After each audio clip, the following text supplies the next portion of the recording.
Here is a question that historians have argued about for centuries. What actually destroyed the Roman Empire? The barbarians who broke through the borders? The corrupt emperors who poisoned each other for the throne? The moral decay? The military overextension? The plague? Every generation has its favorite answer. But here is the one answer that almost nobody talks about in school. Rome was destroyed by its own money.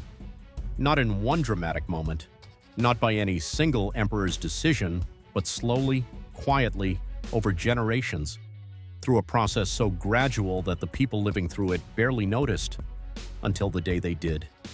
The silver in their coins kept disappearing, a little less every decade, then a little more, then a lot more, until the coin that had been the most trusted currency in the ancient world, the coin that Roman soldiers bled for, that merchants across 3 continents accepted without question, that represented the full power and permanence of the greatest empire the world had ever seen, was a bronze disc with a thin silver wash, worth almost nothing.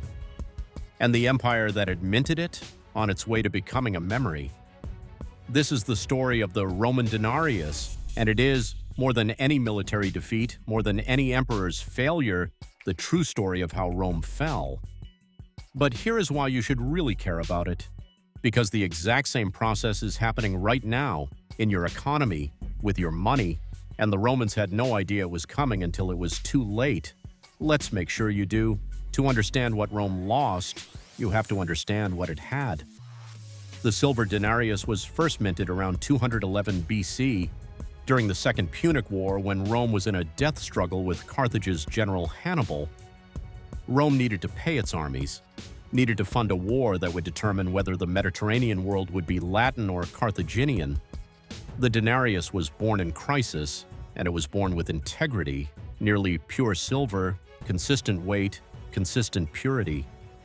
The same coin reliably year after year, that consistency was not just financial, it was psychological. When a Roman soldier held a denarius, he held a piece of the empire itself.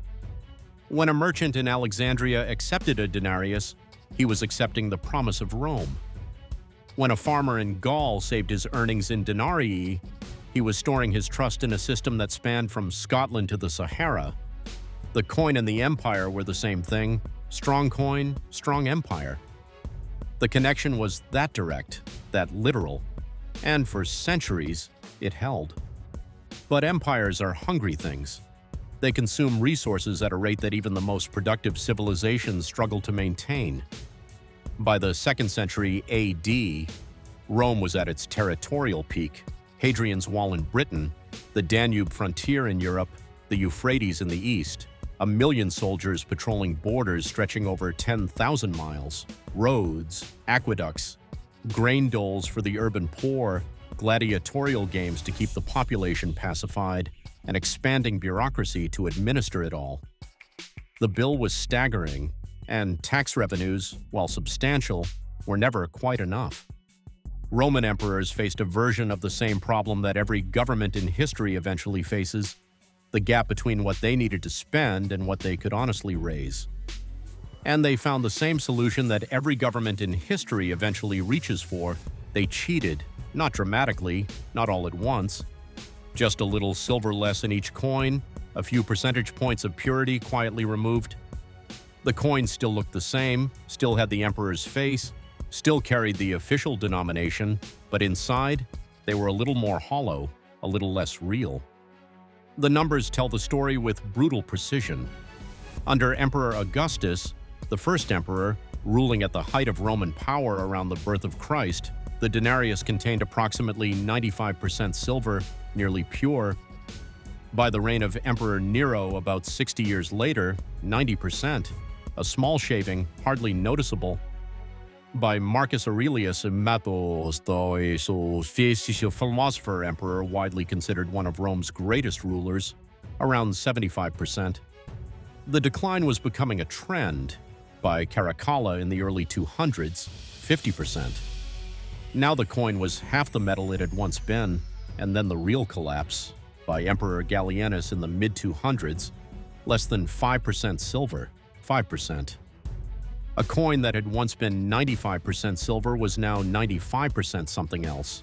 Bronze, copper, lead, with a thin silver wash on the outside, designed to look like the real thing from a distance, for as long as the wash lasted, which was not long.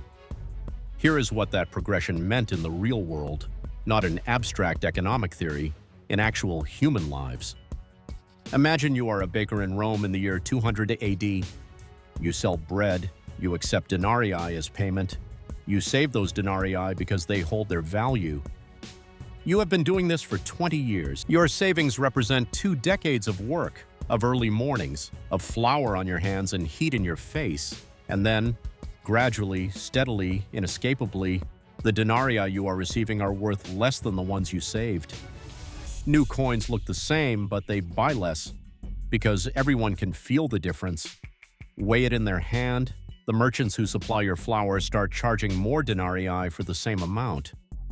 Because they know the coins are lighter, because they know the silver is thinner, because the whole market knows what the government is pretending not to know, that the coin is being hollowed out. So you raise your bread prices, which means your customers need more denarii to buy the same loaf, which means soldiers, paid in fixed numbers of denarii, are effectively getting pay cuts, which means soldiers start demanding more pay, which means the army costs more, which means the emperor debases the coins further to cover the higher costs, which means prices rise again, which means the cycle tightens another turn. This is inflation, not as an economic abstraction, as a living, breathing, daily destruction of ordinary people's financial lives. And Rome had no idea how to stop it, because stopping it would have required admitting what they had done. The moment the historical record calls the crisis of the 3rd century is when everything broke at once. Between 235 and 284 AD, roughly 50 years, Rome experienced near continuous chaos. At least 50 different men claimed the title of emperor. Most of them died violently. Some lasted months, a few lasted weeks. The borders were being pressed from every direction, Germanic tribes pushing across the Rhine and Danube, the newly powerful Sassanid Persian Empire threatening the east, plague sweeping through the empire, the plague of Cyprian killing thousands a day at its peak, and underneath all of it, the financial system coming apart at the seams. Tax collection became a nightmare. The government demanded payment in coins that its own citizens no longer trusted. Farmers began abandoning their land rather than hand over crops for payment in metal that bought almost nothing. City merchants increasingly turned to barter, trading goods directly for other goods, cutting the worthless currency out of the transaction entirely. Trade networks that had connected the empire for centuries began to fracture. Luxury goods disappeared from markets. Basic supplies became scarce in cities that had come to depend on long-distance trade. The sophisticated, interconnected economy that had made Rome extraordinary began reverting to something simpler, more local, more fragile. And the government's responses, each one more desperate than the last, made everything worse. Emperor Diocletian, who finally stabilized the military situation in the 200s and 80s, tried to solve the economic chaos with a decree. The Edict on Maximum Prices, issued in 301 AD, a document fixing the legal maximum price for over 1,000 goods and services across the empire. From grain and olive oil to haircuts and lawyers' fees, violations were punishable by death. It failed completely. Not because enforcement was weak, because you cannot fix a broken currency with a law. You cannot make debased coins worth more by threatening to execute people who notice they are worth less. Merchants simply withdrew from official markets. Goods that had been available vanished from legitimate trade and reappeared on black markets at prices far above the official maximums.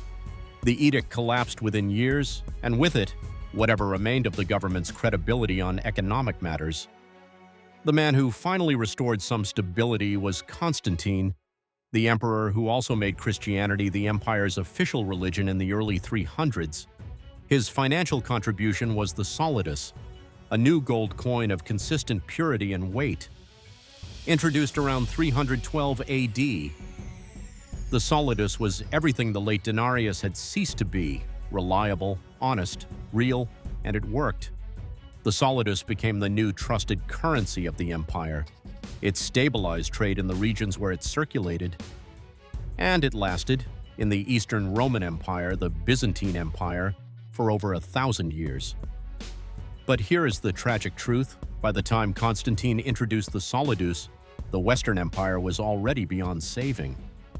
The decades of currency collapse had done damage that gold coins could not undo. Trade networks had been fractured too long, military capacity had been degraded too severely, political legitimacy had been eroded too completely. The solidus saved the East, the West fell anyway. In 476 AD, the last Western Roman emperor, a boy named Romulus Augustulus, was deposed by a Germanic chieftain named Odoacer. Nobody in Rome fought very hard to save him, because Rome, the Rome that mattered, had already been gone for a long time. Now, here is where history stops being comfortable. Here is where this stops being a story about ancient people in togas making mistakes that modern people would never make. The Roman pattern: debasement, inflation, loss of trust, economic fragmentation, political instability, has repeated with extraordinary consistency across the centuries. Not because historians haven't warned us, they have, loudly, repeatedly, but because the political incentives that drove Roman emperors to debase the denarius are the same incentives that drive modern governments to expand money supplies. The gap between what you need to spend and what you can honestly raise. The temptation to close that gap not through the painful work of reform, but through the quiet magic of making money cheaper. Germany in 1923. The government was drowning in war reparations it genuinely could not pay, so it printed marks, more and more marks, until the mark was worth so little that a wheelbarrow full of bills could not buy a loaf of bread. Until factory workers demanded to be paid twice a day, because by afternoon their morning wages had already lost significant value. Until a middle-class country of educated, industrious, historically sophisticated people was reduced to burning currency for heat because it was cheaper than wood. And the economic despair that followed? It created the political conditions in which Adolf Hitler made sense to enough people to rise to power. The hyperinflation of 1923 did not directly cause World War II, but it created the wound, the humiliation, the rage, that Hitler knew exactly how to infect. Zimbabwe in the 2000s, an independent nation, a functioning economy at independence, genuine natural resources and agricultural potential. Facing fiscal pressures the government addressed with the printing press. By 2008, inflation had reached numbers that require scientific notation to express. Prices doubling every day, a $100 trillion note, 100 trillion, printed by the Reserve Bank of Zimbabwe. Worth at the time approximately enough to buy 2 loaves of bread. The currency abandoned entirely, the economy dollarized by necessity, using another country's money because its own had become worthless paper, and then America, the Nixon shock, the end of the gold standard, the moment the dollar, the world's reserve currency, the anchor of the global financial system, the successor to what the denarius had once been, was cut loose from any physical anchor.